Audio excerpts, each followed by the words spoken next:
As I told you, when we immigrated to the United States, uh, we we have different problems, assimilating with different cultures, and there was language barrier. There was sitting down and in a classroom full of students from other countries and also American kids. The way you guys speak, and the way the others speaks, the way they understand you, and all those things, and you have a pretty big problem at the very beginning. So when you came to this country, what was your first thought, or what did you first think when you like before? What number one would you think about Americans before, and when you arrived, like just first off of the plane when you arrived, what was your impression of American culture? Well, because I've been reading and also watching movies and trying to know about American culture, American people, You used American to sneak in politics. the Yeah. theater. You were telling me about that, right? Yes. So we watched lots of American movies, the Western movies in those days.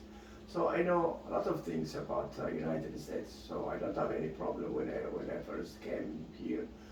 I speak the language and I understand. I understood the culture well and how the Americans speak, and I can easily understand. But for you guys, you were kids when you come here. You're 6, 7, 8. So Something what like was did you think Ethiopian children when they first arrive into this country? Do you think it's much harder for them, or do you think it's much easier for them? It is very hard because of assimilating. It was very difficult because one is language barrier. You couldn't understand English the way Americans speak it, the way other other immigrants speak it. So to catch up, you have to stay in classrooms, get special assistance from the teachers, and when in a couple of years, 2 years or 3 years, I think, you got up with all the Hmm. with How all about the problems. how about you? Did you have a problem in assimilating to a new culture? No, I don't have any problem because as I told you, I have a good exposure to American culture. Do you think that Through the- prepared you? Yes, through through watching movies and also readings. I go to American library in Addis Ababa, so I can see, I can understand so many things about the United States, about reading, yes, Hmm. about African American brothers and about the white folks, Hmm. and I know all that, so I don't have any problems. And also, one other thing, I was educated in a British school, Hmm. the high school, Hmm. so I had British professors and lecturers, so it's Americans and the English people. They have a little difference in the way they speak the English language. But you felt that you were a little bit you sort of knew before you came. Yeah. Okay, so what about Ethiopians in general, right? Because Ethiopians, they don't all come to, there's a lot of Ethiopian Americans in Northern Virginia, but they don't always come here. There's a this diaspora is everywhere. Some in the Netherlands, Diaspora, yeah. there's some in Italy and the UK, but even in the United States, they're all over the place. So what's the problem in that you see? Well, the problem with assimilating is the most important thing. I'm lucky that I went to a British school, but most of the Ethiopians, they don't have that opportunity. So they are not good in their English, and they are not good about understanding about American culture, the way communicating with people, at the very beginning. But as times where goes on, they learned about the culture and everything, and they caught up. So what if, like, let's say an Ethiopian American in Texas or in Portland, right? So is it important that the Ethiopian Americans, they sort of come together, or is it more say that they go off on their own and they stay local, okay, but they still try to pass it on to the younger generation, or do you think it's important that all of them come together? Well, they have a small community wherever they are, wherever Ethiopians are, wherever we have a church. It's always is a means of getting together and communicating, talking about the problems, about the language, about the economic problems, about social problems. They communicate and learn from the experience of each other. So finally they will end up solving this problem, and also asking from different government departments and from teachers and lecturers, and finally But some of them are also divided, right? Because they come from different ethnic groups, and then their families back home, they have the different ethnic, different political groups, and they come to through the different diasporas. If you just take United States for an example, right?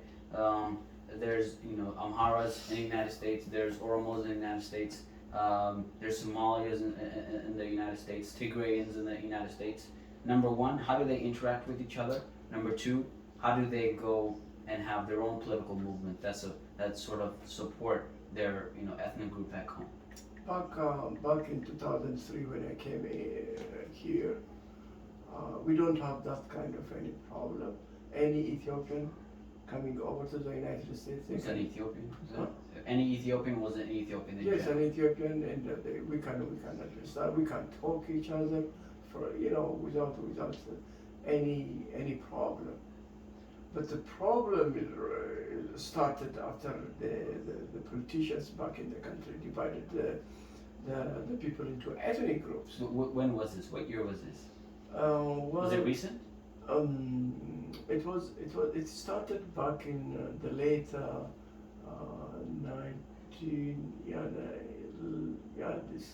it's about the beginning of the 2000, and they divided. They have a constitution, and that constitution is mainly focuses on dividing the country politically on ethnic basis. So that kind of problem reflected on all immigrant community who are living in the United States. So the people started congregating into their group, ethnic groups, and then the division started to be evident. So that is the problem. And after that, What about in the United States? And we can continue. Okay, it's no problem. We can continue. Okay, but in the United States, when do you think? Of course, back home is a little bit different. But in the United States, when do you think you noticed a shift in how other Ethiopians treated each other? Yeah, it is around 2000, 2007, 2008, 2009. Around that time? Yeah, around that time. Particularly during the late Prime Minister Melis time. Yeah, so that was the ethnicity was clearly magnified, and there was a rift between all the ethnic groups. So now we started, So inside the United States, they would discriminate. Yes, that we had that kind of problem, but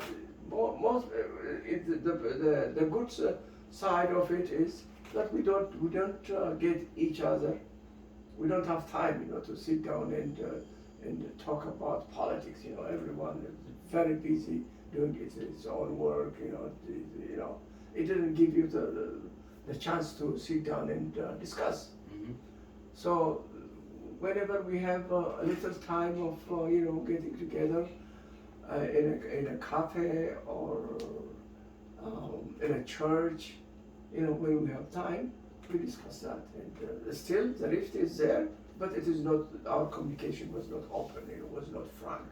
But there is hatred in our inside of us.